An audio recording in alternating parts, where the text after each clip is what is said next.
hayata ikhtibaran 'alal imani was-subut wa habibil yaqul Muhammadin sallallahu alaihi wasallam. Dewan hakim yang arif dan bijaksana, hadirin calon penghuni surga.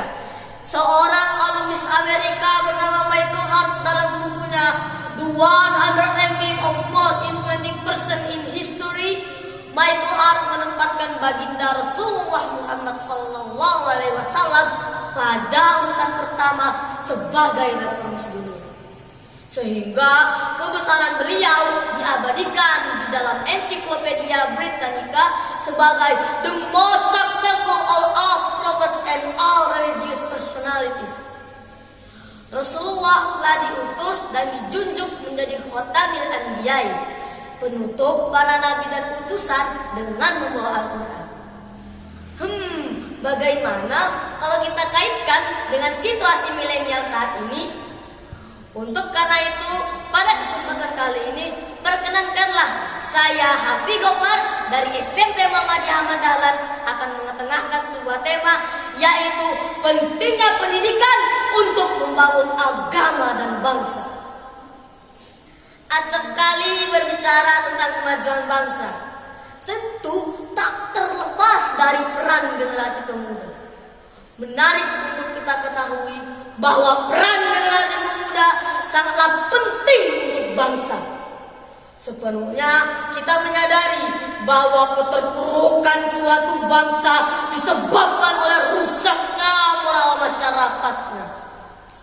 Sungguh telah menjadi fenomena yang nyata ketika banyak pelajar yang ditanya lebih penting mana antara moral dan pengetahuan, mereka menjawab lebih penting pengetahuan.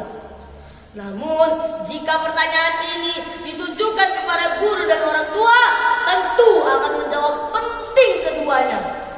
Meskipun menyadari keduanya penting, namun nyatanya mereka hanya terfokus mengajari pengetahuan saja.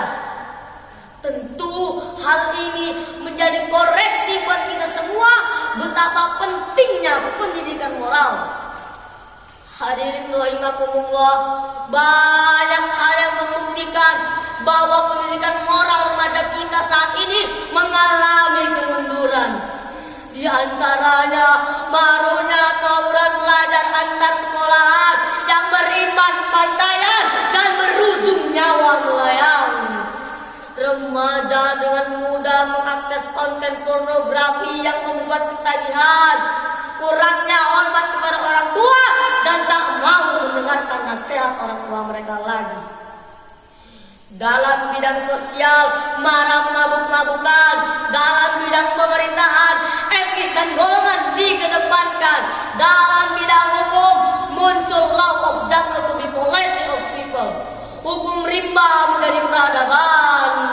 Orang kaya memangsa yang miskin, orang pintar memangsa yang bodoh, orang kuat menghantam yang lemah. Apakah remaja kita akan dibiarkan tanpa pendidikan moral? Bukankah tanpa moral akan mengakibatkan kebobrokan? Bukankah tanpa moral akan mengakibatkan keterbelakangan? Bukankah tanpa moral akan mengakibatkan kejahatan? Bukankah tanpa moral akan mengakibatkan kezaliman? Bahkan tanpa moral akan mengakibatkan suatu negeri masuk ke dalam jurang kehancuran. Betul. Lalu apa yang harus kita lakukan agar perjuangan kita menjadi pejuang perubahan di masa yang akan datang? Kita lupa bahwa Rasulullah adalah figur pendidik bermoral sejati. Tak usah bingung kemana-mana mencari sosok yang kita contoh. Cukup kita kembali kepada ajaran akhlak yang dibawa oleh Rasul kita melalui Al-Quranul Karim. Seperti di Quran surat Al-Jumu'ah ayat 2 yang berbunyi, "Huwallazi ba'atha bil ummiyina rasulan minhum yatlu 'alaihi ayati wa yuzakkihim wa yu'allimuhumul kitaba wal hikmah wa in kanu lafi dhalalin mubin." Dalam ayat tersebut, jika ingin remaja kita mempunyai pendidikan, maka akan ada 4 misi. Yang pertama, yatslu alaihi ayat, misi tilawah. Kita ajak para remaja untuk cinta terhadap Al-Quran dan membaca tanda-tanda yang diajarkan dalam Al-Quran. Yang kedua, wa yuzakkihim, misi tazkiyah, membersihkan.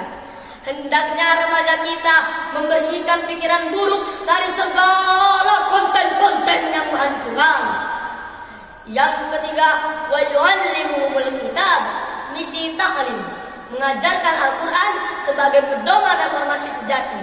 Sebab Al-Quran is the only thing that can lead them to happiness.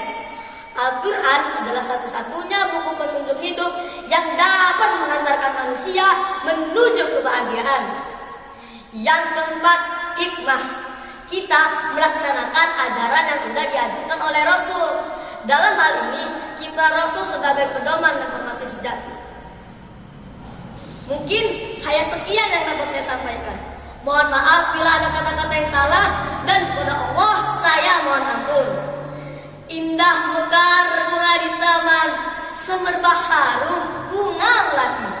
Jikalau Allah mengizinkan, kita akan bertemu di kemudian hari.